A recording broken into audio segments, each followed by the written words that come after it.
Hi hello வணக்கம் and welcome to Bhairavi சமையல். நாம் இன்னைக்கு இந்த வீடியோவில் என்ன பார்க்க போகிறோம்னா பர்ஃபெக்டாக டேஸ்டியாக எம்மியான அவல் கேசரி எப்படி பண்ணலாம் அப்படின்னு தான். இதுக்கு நான் இன்னைக்கு 2 கப் அவல் எடுத்திருக்கேன். 2 கப் அவலுக்கு 1.5 கப் சர்க்கரை எடுத்திருக்கேன். 5 டேபிள் ஸ்பூன் நெய் தாளிக்க 10 போல் முந்திரி பருப்பு எடுத்திருக்கேன். கொஞ்சம் கிஸ்மிஸ் எடுத்திருக்கேன், அதாவது ட்ரை கிரேப்ஸ். கலருக்கு ஃபுட் கலர் எடுத்திருக்கேன், லெமன் எல்லோ கலர். மஞ்சத்தூள் சேர்த்துக்கலாம். இந்த ஃபுட் கலர் சேர்க்குற அதே டைமில் மஞ்சத்தூள் சேர்த்துக்கணும், இல்லைன்னா குங்குமப்பூவும் சேர்த்துக்கலாம். ஃபஸ்ட்டு நாம் அவலை பொடி செய்யணும். அதுக்கு அவல் முதல்ல வறுத்து எடுத்துக்கணும்.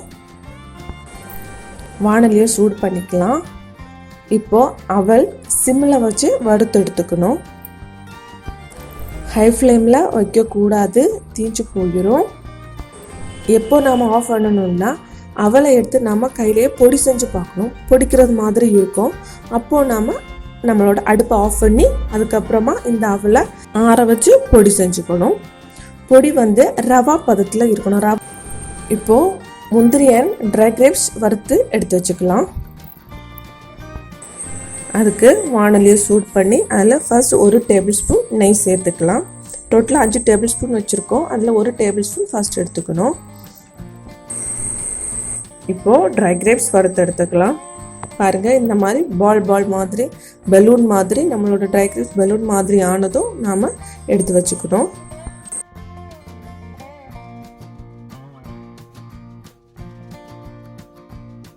இப்போது முந்திரியை வறுத்துக்கலாம். இதுவும் ப்ரௌனிஷ் கலர் ஆனதுமே நாம் எடுத்து வச்சுக்கணும்.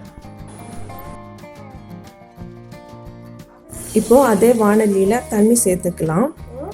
1 கப் அவலுக்கு 2.5 கப் தண்ணி சேர்க்கணும். ஸோ நான் இன்னைக்கு 2 கப் அவலுக்கு 5 கப் தண்ணி சேர்க்குறேன். தண்ணி கொதி வந்ததும் ஃபுட் கலர் சேர்த்துக்கலாம். ஃபுட் கலர் சேர்த்துட்டு நம்மளோட அவலை சேர்த்துக்கலாம்.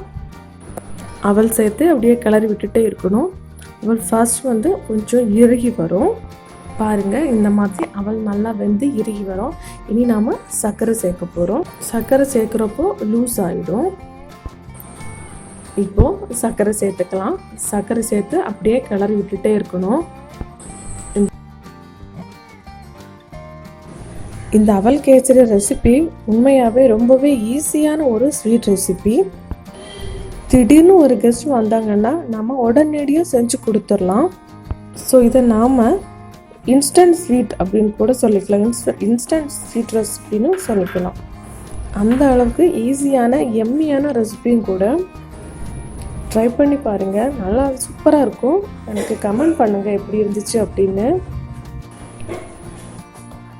கிளறிட்டே இருக்கணும், சீக்கிரமாகவே திக் ஆகிடும். நம்மளோட அவல் கேசரி ஆல்மோஸ்ட் ரெடி ஆயிடுச்சு. இப்போது நம்ம ஏலக்காவை பொடி செஞ்சு சேர்த்துக்கலாம். ஏலக்காய் பொடியும் நல்லா மிக்ஸ் ஆகிறது மாதிரி மிக்ஸ் பண்ணிக்கலாம். இப்போது வறுத்து வச்சுருக்க முந்திரி அண்ட் கிஸ்மிஸ் சேர்த்துக்கலாம். கடைசியாக மீதமாக இருக்கிறதுல 4 டேபிள் ஸ்பூன் நெய், அந்த நெய்யை அப்படியே சேர்த்துக்கணும். எல்லா நெய்யுமே உள்ளே இழுத்து விட்டுக்கணும். எல்லா நெய்யுமே உள்ளே எடுத்து விட்டுக்கிட்டு எல்லாம் மிக்ஸ் ஆனதும் இந்த மாதிரியான பத்துக்கு வரும். இப்படி வந்ததும் நம்மளோட கேசரி ரெடி ஆயிடுச்சு. இப்போ நாம் ஸ்டவ் ஆஃப் பண்ணிக்கலாம்.